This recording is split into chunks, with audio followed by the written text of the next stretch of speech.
I've made a lot of videos about Down Chesnaught, which I usually like running in these niche metas. And one of the main reasons why I wanted to try out Down Chesnaught was seeing that Talonflame is in fact at the top of this format in the Sunshine Cup. And getting a Talonflame lead is actually really good when you have Smackdown on Chesnaught. And in this first set, I'm just kind of these are my very first 3 sets of the format, because I did actually do a live stream a little bit earlier here on the channel if you want to check out the live battles and how I reacted. But yeah, a lot of great battles. Actually, I was at like 2200. I think that's where I'm at right now in this set, because I was pretty low on the elo in the open league. I kept just jumping up and down, wasn't really making much solid progress. But yeah, today I gained, like, I got up to like 3400 just running this team. So it's a little spicy, but I think it's actually a good call too. And I feel pretty confident running Down Chesnaught, especially after this first set.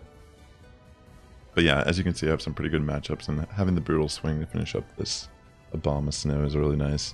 Pretty much that Abomasnow just took way too much damage from Talonflame. And yeah, the idea is I am going to try to use Talonflame as a closer with this team, but not always will that be how I play the match. And as you saw, I don't switch out on the Flygon. That's something that is worth noting, because Flygon is pretty common. I don't think you should ever switch out on Flygon with this Pokemon. Just try to throw the Frenzy, don't shield at all, and then bring an Oranguru. But again, it depends on how the meta shifts and if people watch this video, of course. And also, I don't know, maybe, who knows what will happen. But right now, this team feels, well, I provenly did pretty good with it. But yeah, the Chesnaught's nice because it can wall Dunsparce, which is probably going to be very common in this cup. As you can see, there's a lot of rollout already going on. And makes sense because of the fast rock attack, which is the main reason why I wanted to run Chesnaught with Smackdown as well. But also, within that same caveat, Chesnaught does good against the Mud Boys, it does good against Dunsparce, Licky, even with Smackdown. So definitely an interesting Pokemon. And as you see here, I'm actually going to be able to just farm the Shadow Staraptor with the Smackdown.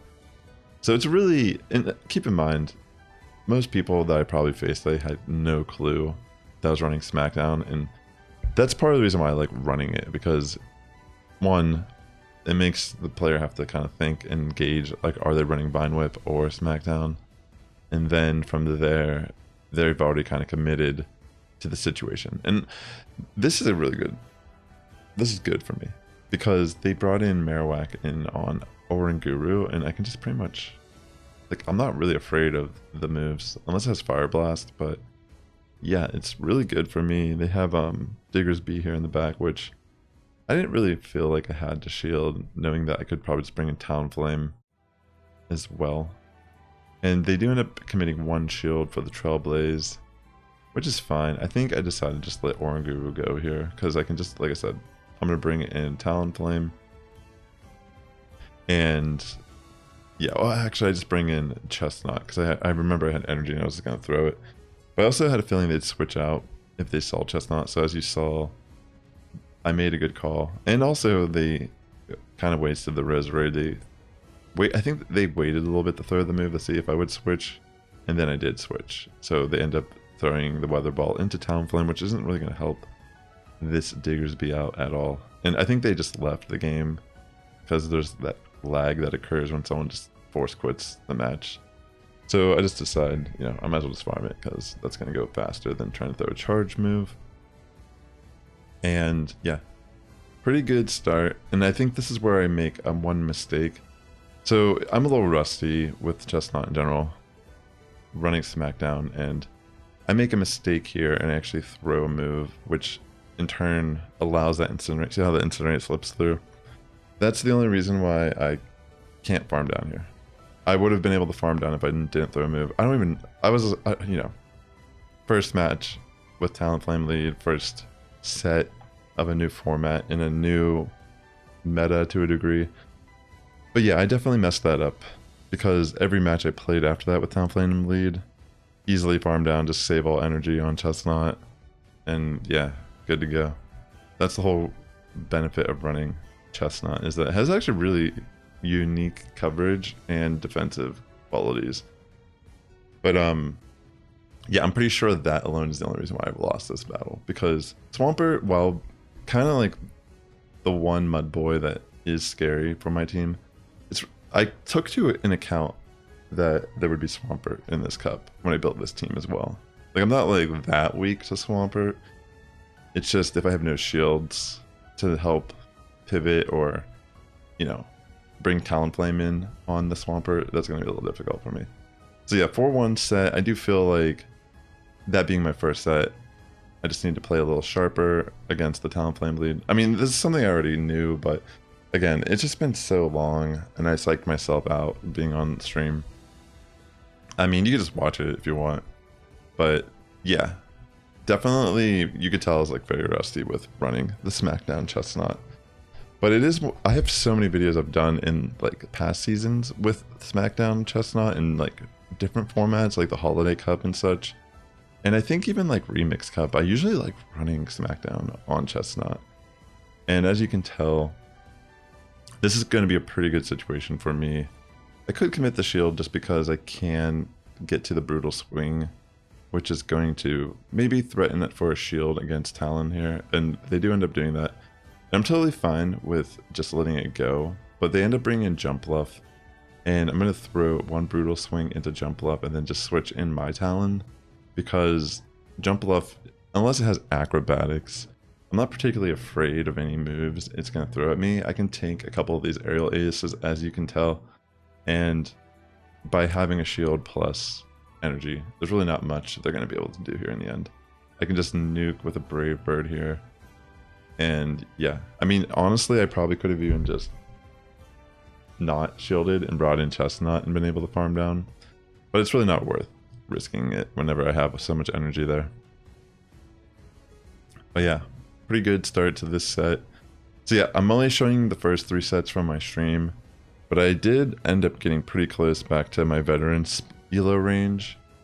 And yeah, I guess we'll see how the meta, you know, changes throughout the week. But I feel like I'm gonna, I don't know, I'm hoping that I can keep on top of things during this format, because I've been having a little bit more fun in these specialized formats this season so far. And if today's a good indication of my sense of what to be doing here, then yeah, hopefully I can just keep adjusting as the week goes on and keep climbing. I mean, I'm not in any rush to hit Legend, but if I do hit Legend early this season, then that means I can kind of emphasize focusing on Spice. And yeah, I mean, vice versa, I could also just focus on Spice and not care about when I hit Legend, which I ideally was doing here. I mean, every team I make has some method behind the madness for sure. But yeah, like my team here that I'm showcasing here on the channel, I would absolutely recommend that there's just certain leads you're not going to want to switch out. Like Flygon's one of them. I'm trying to think, what are all the leads that you don't want to switch out on? Like, you'd think, oh, I'll save swap in Oranguru, but the reality is it's actually better just to leave in and lose the lead and keep alignment and farm down and keep some energy, because I think Oranguru also is actually kind of interesting in this cup. So as you can see, I know how to play against the Talonflame now. They do end up bringing in Clodsire, so I'm going to save all that energy on Chesnaught. Honestly, throwing a Frenzy could have been kind of nice here because it does chunk a relatively good amount. And I think I was kind of like talking to stream, and I don't even shield Oranguru at all here. Or do I shield it? I mean, it makes sense if I shield it, but I think it might just let it go. Like, oh no, okay, I do actually shield here. Okay, good. Yeah, I think I flipped this. There was like one Clodsire matchup I did earlier in the stream. I mean, this just happened. I just compiled this and I wanted to showcase. I should have thrown the Brutal Swing here. I was like, oh, I can't believe I didn't just throw it. But I also figured, you know, this isn't actually a bad situation for me. And they do end up having this, they switch in their Talonflame here, and I make the call to shield. Thankfully, it doesn't really matter that I did because I didn't really have enough energy to take advantage of anything there. And I'm assuming that I could have Brave Bird the Gastro before it could have really done anything. Maybe it's not even running a water move for Talonflame. I'm not sure. But yeah, on these Flygon leads, I don't switch out. I mean, if I switch to Oranguru, then it could just be a disaster. I'm just basing a lot of this when I'm on PB Poke. Typically when I make a team, I try to look at like the general matchups that's showing in the top 20 of the meta. And then from there, usually if like my lead loses and then my backline, only one of them can kind of win, I don't switch out there. I just try my best to get as much damage or shields with the lead I have, and then try to pick it up with like matching up good alignment throughout the rest of the battle. Sometimes it doesn't always work, but that's typically how I handle some of these leads that might not be the best for my backline. Well, it's like I have something that can help against them, but if I don't line it up with it in the match, then I'm just not in a good position. So I don't want to just switch to the thing that actually I need to answer, because they have free reign to switch out once I switch it in. So that's like my logic behind why some of these matchups I'd rather lose the lead. As you can see, like in some of these scenarios they actually shield the Flygon, or they don't shield at all, which at that point I might even just win the lead with Chesnaught. So yeah, I just tried to, with a team like this especially, I feel like Chesnaught, even in the bad matchups, just does so much for the whole battle. It's kind of insane. But yeah, here, as you can tell, I don't have a good lead, but because it's Gligar and not Gliscor, like Gliscor is a little bit different because they don't really run, they usually run Night/Earthquake. So I'm not actually afraid of any of the charge moves. It's mainly the wing attack that can rack up damage. So I'll try to throw Frenzy Plants there. But with Gligar, I guess I was, especially being, I think this was the first time I faced it as a lead. I wanted to get the energy first, and then I bring in Oranguru, which I think is a good way to approach it. Try to catch the Aerial Ace, but as you see, ends up being pretty good for me because they decide to not shield at least once on Diggersby, which at that point we both died at the same time, which, not really knowing what they have in the back, my best option as of right now is just to bring in Talonflame. And the Gligar has a decent amount of energy. As you can tell, again, Aerial Ace, any of the moves Gligar have is not actually that scary for Talonflame. They do have Dunsparce here in the back, so actually works out really good for me because here I throw the Frenzy. Primarily, I'm not even gonna lie, it was an accident. But it ends up, yeah, I don't think it mattered. Like, I was thinking, like, maybe I could not lower my defenses, and then that's good for the matchup against the Gligar, but it doesn't even matter because I would have just won with Talonflame, as you can tell, and that was a 5-0 set. So yeah, I felt pretty good, like, just starting out my stream 4-1, 5-0, and here's another Flygon lead. I think, yeah, similar situation, excuse me. I left my drink downstairs. I just throw the Frenzy, and yeah, as you see, this one actually, they just let it go, and we both go down. So it's hard to really say what to expect here, but I think in this situation, I actually decided to just bring an Oranguru, because, you know, if it's like Dunsparce or a rollout user, might not be good for me. It ends up being Marowak, so kind of like a middle of the ground situation. I don't really need to shield this on Oranguru. I know I can take at least a Bone Club. And yeah, honestly, doing a crap ton of damage with Mudslap. So I'm going to commit at least one shield here, and I'm going for the Trailblaze. And I think they might actually let Marowak go. Yeah, and they end up having Staraptor in the back. So fortunately for me, Shadow Staraptor is so frail, and it could have run Fly, but yeah, it doesn't really matter because, as you saw, it just takes way too much damage there from the Incinerates. That worked out relatively good for me. Yeah, this is a great lead for my Chesnaught because every move Dunsparce has, I resist it. So I can actually be kind of patient about this matchup, and even though I'm taking a decent amount of damage by just trying to generate energy, it puts me ahead significantly. And as you see, I decided to throw Frenzy thinking they might shield, but this is okay also because, again, like I can just save all this energy that I'm generating by the Smackdown farm. So it's not like the worst case for me. And Dunsparce goes down, which is a threat for my backline. I do end up switching out here, which honestly I could have thrown a superpower safely and probably even just stayed in. And this is kind of crazy. This person's running Linoon. I have not seen Linoon for so long. This thing actually used to be kind of meta when I played like Sylph Cups and factions back in the day. Like you could run something like this on a team, it would make sense. I'm not saying it doesn't make sense here, I just was not expecting this at all. But at this point, I'm kind of thankful I actually maybe saved that superpower, but at the same time, probably would have broken through some shields at least. So it's not like, it's not really that much different. I am going to be able to get these flies off. I'm in a position where I'm pretty sure I'm like ahead. Yeah, I'm ahead on this. And because I have all this energy on Chesnaught, I decided to just take the move because I thought it could potentially be a Thunder Punch. But they do actually throw the Blast Burn. And thankfully I can actually just incinerate down on the Typhlosion and throw a Brave Bird into Linoon. So I still had a win con there. Pretty crazy. Talonflame lead. You know how this goes. This is the main reason why I ran this and I'm showing this to you. So if you're watching this and you're subscribed to my channel, you get like some crazy recommendations sometimes for teams, but you gotta have to trust this Pokemon a little bit, even though it's not the recommended one on PvPoke. It just, the rock Smackdown is so oppressive here, and it's typing being grass, like fighting, like obviously you want to use a flyer, right, to beat this, but even then it's like between like a Pidgeot or a Staraptor, Chesnaught's still doing so much damage to it back.